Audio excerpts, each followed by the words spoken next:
Welcome to the Limb Strong podcast, a production of the Limb Preservation Foundation. Whether you are a person facing or living with limb loss, a family caregiver, or a medical professional, you've found a community here dedicated to hope and recovery. I'm your host, Lori, and each month we bring you real stories at the front lines of limb preservation, from the incredible resilience of our community to the latest breakthroughs in medical technology. First, a word from our sponsors. This episode is brought to you in partnership with Allosource, a life sciences organization dedicated to restoring human functionality by transforming the gift of tissue donation into enhanced medical products that support a life of movement, health, and well-being.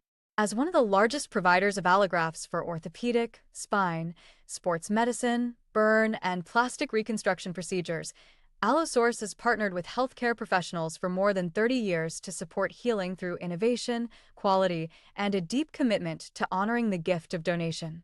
Many of the Limb Preservation Foundation's patients have received bone and soft tissue allografts to help avoid limb loss caused by trauma or disease, including patients like Parker, who battled bone cancer, and Stetson, who survived a devastating rodeo accident. Allosource is proud to support the Limb Preservation Foundation and its mission to enhance the lives of individuals experiencing limb-threatening conditions. To learn more, visit allosource.org. That's ALLOSOURCE.org. At the Limb Preservation Foundation, our mission is simple: to provide support and community for those experiencing life and limb-threatening conditions. So let's get started. Today in the United States, there are approximately 5.6 million people living with limb loss, and about 1/3 of those use a prosthetic. The reasons behind this are multiple and complex, including the nature of their amputation, personal comfort levels, accessibility, and more. But one of these barriers is absolutely price. The cost of a prosthetic limb can range from $3,000 to $30,000. This financial burden can be even more devastating for children with limb loss, who due to their ongoing growth can require a new prosthesis as often as once a year. Our guest today is part of a team that decided to tackle this challenge with advances in 3D printing technology and a determined group of teenagers. Please join me in welcoming Dominic Winans of the Great Lakes Science Center. Welcome. Hey, Lori, it's good to be here. My understanding is that the Great Lakes Science Center robotics program was designed to connect underserved Cleveland students with opportunities for careers in STEM. Could you start maybe by telling us about your background and your role in the program? Yeah, I'd be happy to. So I first started back here at the Great Lakes Science Center 3 years ago now, and I actually started in our guest engagement program. So if you've ever been here before, if you've been to a similar science museum where the folks walking around wearing this lovely blue polo, and we help answer questions. We do science shows here about the exhibits and other things. When I had started, the robotics program as a whole had been running for about a year, and they were looking to expand. So I was able to start to slide into a role there. And I've been there ever since. So 2 years now. It's a lot of self-taught education. I had understandings of 3D printers, which we're going to talk about more, but not a lot with the actual robotic side. So I've been lucky enough to work with an incredible mentor here. His name is Jandar Bradshaw, and I've learned so much from him and have been able to really grow with the program. Why is it that you think programs like this being offered by awesome science centers like yours are so important for young teens and coming up in STEM? I think one of the biggest things that's important about these types of programs is that we are able and we are lucky enough to show the students in the program just how many opportunities there are out there and just how attainable it is for these students. Students across the board in programs like this, especially ours, have a hard time finding these opportunities. It's not always that you're going to meet, say, in our case, someone from NASA or Swagelock or Rockwell Automation. But we are able to sort of show them just how much is possible. So if you like programming when you're driving a robot for the competition season, we can show you just how many jobs there are out there that you can do that with. We have students that know how to run milling machines and CNCs. They can go out and get a really high-paying job doing that. So whether we want to show students that you could go right into the workforce or that you could go into a 2-year or 4-year college to continue to hone your skills in that, we want to show them as many opportunities there are out there. So there's a really cool saying that we have with our program, and I think others have used it too, that we will walk you to the door and we will unlock it for you. All you have to do is step on through. So for the students in our program, it really is, here's 10 doors that you can go through. They're all unlocked. Pick one and go see what's possible. I love that. Incredible. I understand your team has been doing this project, 3D printing prosthetics, for about 4 years, which lines up with the timeline you just told me. Can you tell me a little bit more about how the students originally got involved and how it evolved into the Hands Across Borders program that you have today? Yeah, so the first year we had this program, it was just doing the high school robotics competition. It started just that. We had 4 teams here at the Science Center. They build their robots, they go to compete around the state. At the end of that season, the gentleman, Jandar, I'm going to mention his name a couple times, who was running the program, approached the students and said, all right, you guys are really smart kids. You did a lot. You're effectively just mini engineers at this point. How can you take those skills, the skills that you learned to build robots and to program them, to go out and improve your community? 2 young women at the time who were freshmen in high school at the time, Yarosel and Daniela, approached Jandar and said, well, we have 3D printers that we have access to at the Great Lakes Science Center. And we know that we can 3D print prosthetic hands and arms. We think we should try that. We had a connection with a gentleman out in California through the Rotary Club. So the first patient that we actually made a prosthetic for is a young girl who lives in Ecuador named Samantha. So we made a prosthetic for Samantha. That was our first patient. So the kids really took it up a level from how can you improve your community? They said, well, we can do that, but we can improve someone's community who's thousands of miles away. Fast forward to the present, the program has developed and made prosthetic limbs for over 80 people. That includes young children, that includes adults, anyone in between. How do you all go about selecting who the prosthetics go to, and how do you handle the fitting aspect of it because it's so specific to each individual person? So there are some basic criteria that a patient would have to meet in order for us to properly give them a prosthetic that works. So I'll talk about a hand, for example. So when we meet a patient, they need at least 30% of their palm, so pretty much up to where my hand crosses, and they need wrist function, so they need to be able to flex and then extend their wrist with an adequate amount of strength. The prosthetics we make are body operated, so when they flex their wrist, it will close the prosthetic for them, open when they extend it. For the case of someone who needs a prosthetic arm, the only real difference is that they need about 40% of their forearm, so just a little more, and then elbow strength. So once we do that, once we get an initial assessment of a patient, we can send out the information we need. The way it's worked for the last 4 years is that every summer we travel with an organization called MedAccess International. They are a nonprofit volunteer organization based out of Riverside, California, who are composed of volunteer medical professionals. They will travel to a South American or Central American country for about 10 days. 7 of those days, they set up shop in a hospital, and they provide free medical care to as many patients as they can accommodate. So we've been lucky enough to travel with them for 4 years. So leading up to those trips, we will reach out through our contacts to people in the community we're going to, try to receive measurements from a patient. Some of it's simple. We need the length of their hand, the tip of their finger to the wrist. We need the width of their hand if we're making a hand, a few other measurements if you're making a forearm. Once we get those measurements, our students can actually design, print, and assemble the 3D printed prosthetic here at home. For a child-sized prosthetic arm, it takes about a maximum of 13 hours to print if you're using 2 3D printers. So 13 hours to print. When we're on site, we say it's a 3-day turnaround.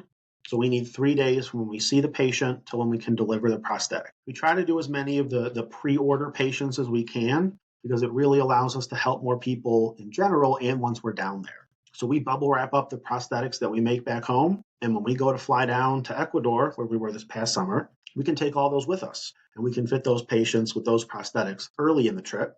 And then we can start accepting walk-in patients the rest of the week. Now, walk-ins are limited. As I said, it's a 3-day turnaround, and we only bring 3 3D printers with us. So we are sort of capped with what we can do when we're down in the country. But as long as the patients meet the basic criteria, as long as they have a proper amount of their palm or forearm and an adequate strength, we will measure them. Our students will make the assessment, and then how it works on the trip, the students will actually come to myself or one of the other adult mentors. We will ask for their opinion. So I might ask 2 students, okay, what did you guys see? Walk me through it. How much palm or forearm did they have? Did they have proper elbow strength or wrist strength? And then what do you guys think? Do you guys think that they're a suitable candidate? Do you think we can make them a prosthetic? They say Yeah, yes. I love. Oh, no, please. No, I was just going to say, I love this engaging the students with every step of it and really like empowering them to make decisions as part of the process. Go Yeah. on. No, the more the program's grown, And the more we've been doing these trips, the more hands off myself and the other adults are. We train the students before we leave. This year we spent 2 weeks, Monday through Friday, training. So students will sort of fall into a role that they're comfortable in, that they excel at, whether that's patient intake, so meeting a patient, taking the initial measurements, doing all the exams. We have a fabrication team that will run the 3D printers, generate the files. We have our assembly team who will actually put all the pieces together. They'll run the fishing line string to make the fingers open and close. They'll thermoform. So the plastic that we print for the forearm and the tricep will print flat. You can put it in boiling water and then it becomes malleable so you can bend it. Then it goes back to patient intake for fitting and delivery. We really want the students to do as much of this as they can. There is really one thing that we don't have the students do, which is actually tell a patient yes or no. And the reason for that is mostly telling someone no. The students make the decision. They really do. It's rare that one of us would have to disagree and say, I think we should reconsider. And as incredible as these students are, they are 15 and 16 years old. We don't want them to have to look a patient in the eye and say that we cannot help. But we want them involved in every step. We want them to really feel in control of the program because they really are. We couldn't do this without the students, especially Hands Across Borders. These students really make the program. We want them to be empowered every step of the way. We want them to be able to do this for a number of reasons, especially as they go on in their lives. They go off to college, 2-year, 4-year programs, trade school, right into the workforce. Not only do they have the technical skills that they've developed as part of this program, but they have that really strong understanding of like empathy and compassion. You've seen people from a different walk of life. You've seen people and children who have had an amputation or birth defect, and it affects you. It changes you. So similar to what we talked about earlier, as many of these opportunities as we can provide for the students, the better. Yeah, that's awesome. I have two kind of follow-up questions for you. One is, so my husband has a 3D printer and he is always 3D printing things glow in the dark because they are for me and that is fun for me. When you are making these prosthetics, are you trying to do skin tone matching or what's kind of the strategy along those lines? Is it just whatever filament you have access to? Tell me a bit more about that. That's actually a really good question. And you're spot on. So we do use 4 skin tone filaments. So we have a range of shades starting with, really lighter skin, going to more melanated skin down the line. Most of the adults that we see typically want a skin tone filament for their arm. They want it to blend in as much as they can. They want it to be less noticeable to people. The kids, still the same option, skin tone. But if we are doing a pre-order for someone, they can request up to 2 colors and they can be fun colors. So we've made a Spider-Man colored arm, royal blue and red before. We've done purple arms for, some young girls before. But when we're down in the country, we only bring the skin tone filament. We are, in some aspects, limited with how much we can bring. And that still provides us an ability to help. That's awesome. I love that. It reminded me of like when I was young and picking out the colors for my braces, how I wanted, that's right. Fun, bright colors. Well, I hope eventually you do a glow in the dark one. My other question was, you told me the 2 young ladies whose initial idea it was were freshmen at the time, and doing a little math in my head, freshmen 4 years later, it seems like new students will be cycling in, the original students cycling out. So how has that evolved the program, and how do you see that impacting where the program goes in the future? It's been really cool to have a sort of front seat to that development and the evolution of the program in that sense.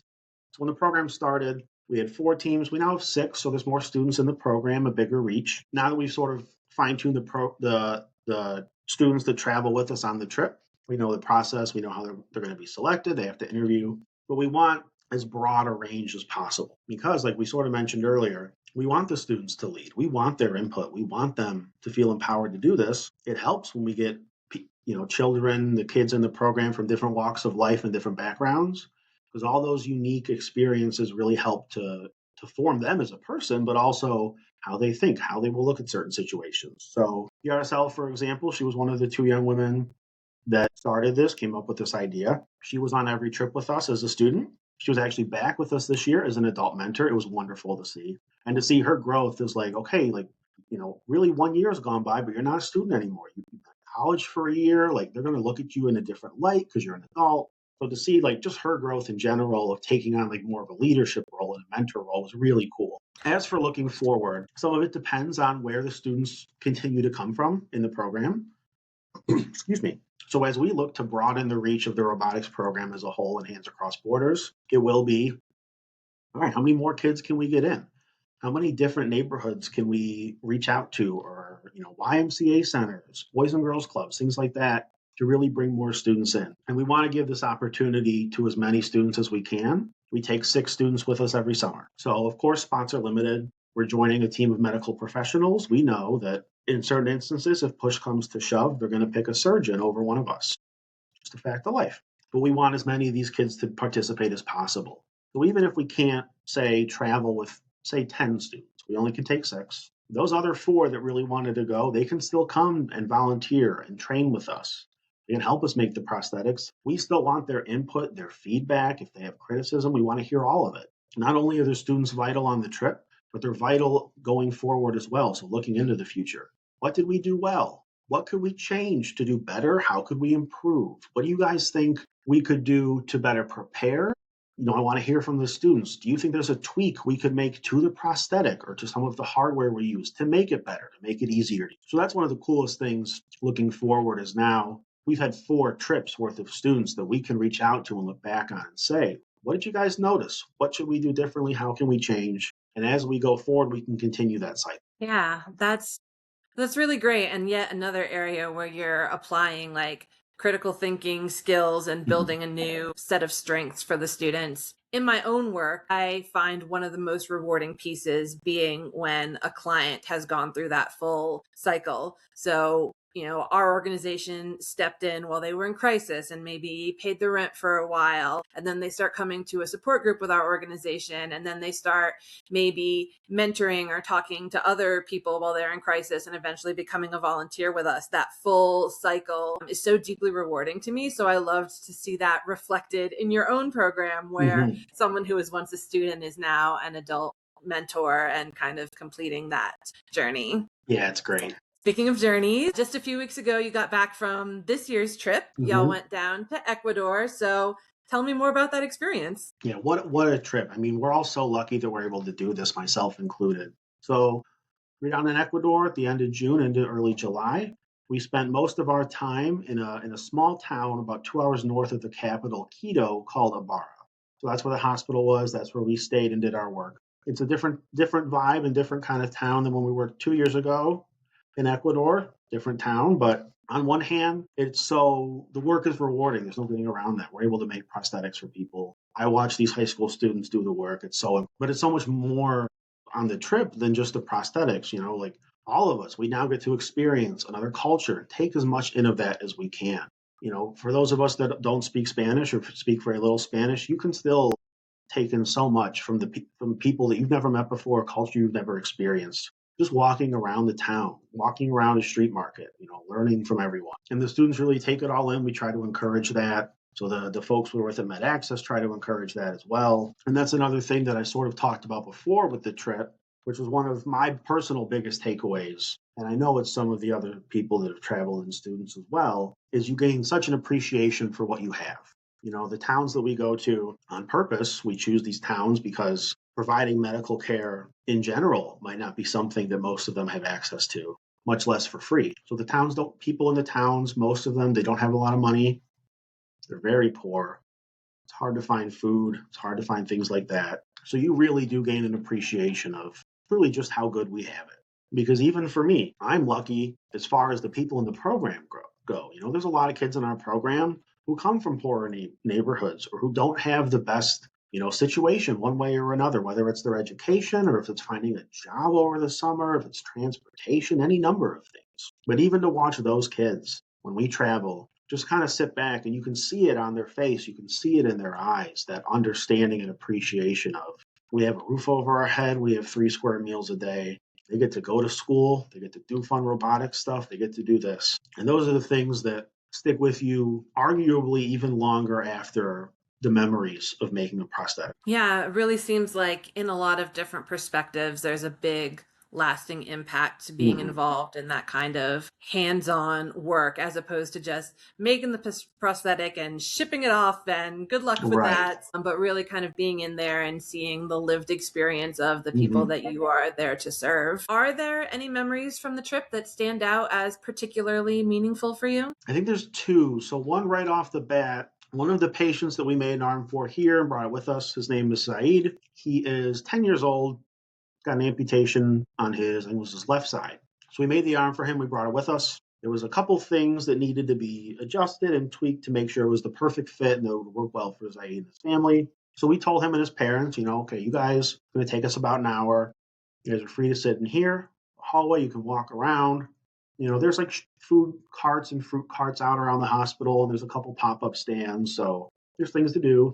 So we're working. The students are fixing his arm. I'm talking to a new patient, and in comes Saeed with just a little plastic bag, like a black plastic bag full of candy.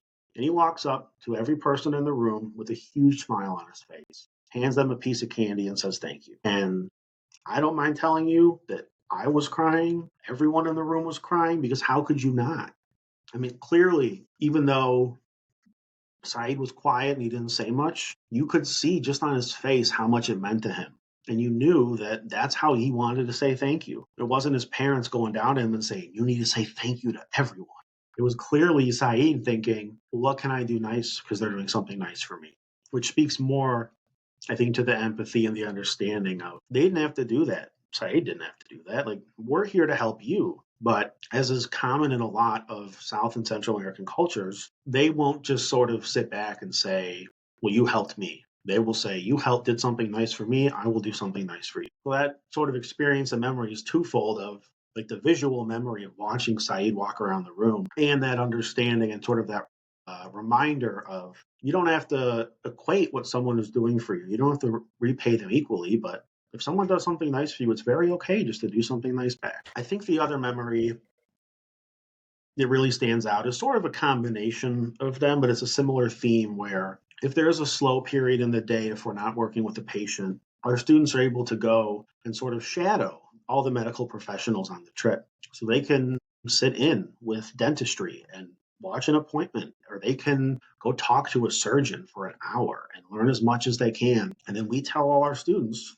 like, "Guys, this is the one time I actually want you to use your phone. Get their contact information, exchange phone numbers, emails. You don't have to stop talking to them when we all leave for the trip. And a lot of the people you're going to meet are super important where they work. So if you want a good connection, you found one." And it's really cool just to see the students sort of on that like almost older, like more professional side, where they're having full conversations with these world-class surgeons and doctors and nurses. And if you couldn't see them, if you couldn't see that it was a 15-year-old sitting there, you'd have no idea. Yeah, thank you for sharing those memories. That first one really resonated with me, because I'll tell you, I'm crying all the time in my line of work. I have literally cried recording this podcast, because there's such a duality to it. You see the situations that some people are in, and it's heartbreaking, but you also get to see so much resilience and gratitude and courage and all the best parts of humanity while doing the work. And it's just such a privilege to be a part of that. So, I really appreciate you sharing that memory with us. Switching gears a little bit, what are some of the challenges that you're facing as a team with this program? I think one of the biggest challenges we've noticed, and this has gone on even though we're working with it and fine-tuning it as we go, is how do we properly explain and communicate how we need measurements taken. So a lot of times, especially with some of the patients that we work with, we're not relying on even a nurse, a doctor, a medical student to take the measurements. It's just a family member. But we have to be very clear about where they measure from. If they measure from an incorrect sort of area, or like a landmark on the patient's arm, and the measurements are different, the arm won't fit. So we've been working through that as we go of, for example, when you're getting forearm length, you can feel where the wrist bone sticks out right here before it starts to connect to your hand. So we always want to start there. And then there's almost a similar bump at the back of your forearm by your elbow. So that makes a pretty straight line. That's where we want them to measure from. Another challenge is that I don't speak Spanish. So I know where I want them to measure from, and I can do a pretty good job explaining it, but then I have to translate it And usually I have to hope that translation's good. So that's another thing we're working on is how do we reach out, say, if we have a couple Spanish-speaking students, bilingual students in the program that are interested in helping out, we don't have to wait until, say, May to start working with them. If they're willing to come in for even 2 hours, sit down with us, so they can tell us, well, if you translate it to that word, it actually means something different. Because that's very common, right? With when you're translating between languages, you type it into Google Translate or something like that, and it'll tell you the phrase. But someone who actually speaks the language knows that there's slang used, or there's a different phrase or term used. So that's one of the challenges we're still working through is how do we train people better? Because we want to broaden the reach of the program, we want to help as many people as we can. So how do we train people who are in a different country, who speak a different language, who might not have any experience with this, how to take the measurements? Yeah, I can see that being a challenge. I was actually going to ask you if the language barrier was a challenge, but you mentioned that kind of organically. So I love that that's another opportunity to get different students involved with their other skill sets. I understand that the kids contribute somewhat to fundraising. Can you tell me a little bit more about that piece? Excuse me.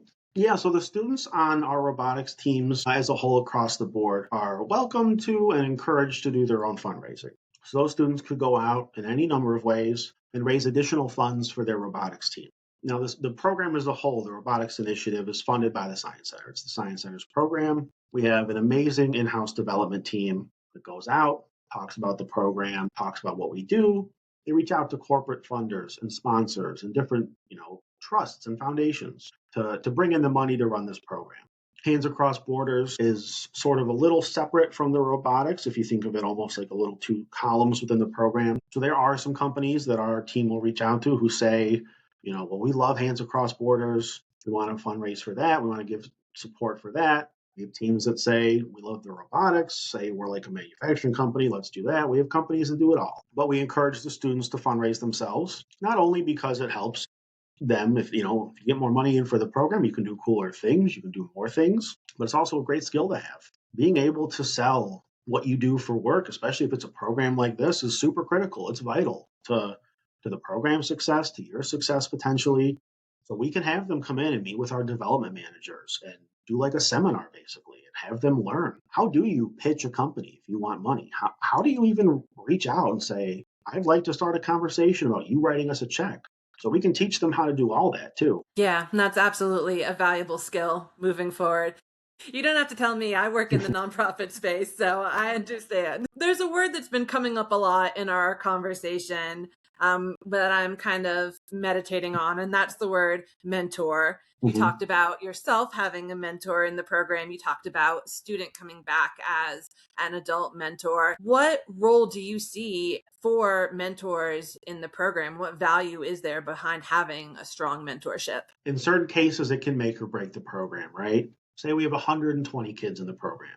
If it's just myself and Jean Dar, sort of like boots on the ground, we each can't talk to 60 kids. Like it's just too much. The numbers don't. So any mentors we get in, whether it's strictly for robotics, so actually getting, say, a mechanical engineer to come in and sit with a team, tell them how to build a robot or make a gearbox work. If it's mentors for the Hands Across Borders trip, we have an excellent crew of returning mentors for the Hands Across Borders trip.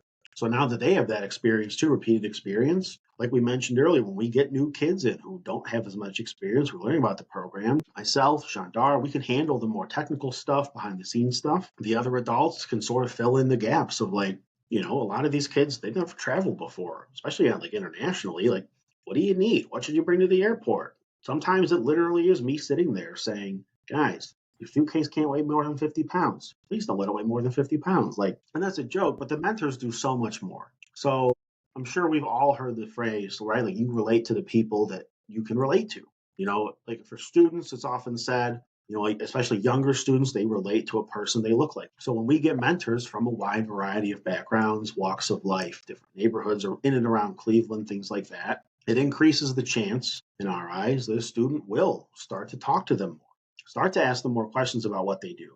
Some of our mentors come from partner program organizations. So we've had mentors before and still do who work at NASA, over at NASA Glenn, by the airport in Cleveland. So if we have a student that's interested in anything like that, having mentors who are in the program that can come and talk to them, even just to chit chat, to show a student like, We might all think a NASA engineer is going to be one of the smartest people we've ever met, and they probably are, but they're also sometimes it's just a gal, Sometimes, she's the smartest woman you've ever met, and she also, maybe she loves baseball. She loves the Guardians game all the time. So showing the students that there's that common ground, and it again follows back to how many opportunities are out there. Similar thing we talked about with the medical professionals on the trip, where, okay, you guys are going to graduate high school, go on and do great things. You better have those mentors' phone numbers. You better stay in contact because they work at really good companies and really cool companies around Cleveland. If you want to stay in around Cleveland, reach out to them in another few years, see what's out there. Yeah, absolutely. I see mentorship as so valuable in a lot of ways that people don't even realize. And it's valuable for the mentor as well to be able to make those connections, share your experience, bring someone else up the way that you were lifted up at some points. All right, I have one last question for you, and it is, what can our listeners do to learn more about or support your work? Right. So right off the bat, go to greatscience.com. It is the Great Lakes Science Center's website. So that from there, you can learn all about our program. So whether it's Hands Across Borders or the Robotics Initiative as a whole, you'll find the page that talks all about it. There is a tab on a Great Lakes Science Center's website where you can support any number of our programs. Well, if you've listened to this and you feel moved, if you feel compelled, even if it's $20, you can reach out. You can support the kids. And I'll tell you, it's supporting the students in the program. The more that we can do with this program, the stronger we can make it, the more sustainable we can make it, the more students we can help. And that is what it's all about. We want to help the students. So go to greatscience.com to learn more. Absolutely. Thank you so much, Dominic. I loved hearing about the work that you're doing. I think it's really exciting and inspiring and valuable. So thank you so much for your time. If you are a person facing or experiencing limb loss and need support, please don't hesitate to visit limbpreservation.org to find out how our foundation may be able to support you as well. Thank you all so much for listening, and we'll see you next month.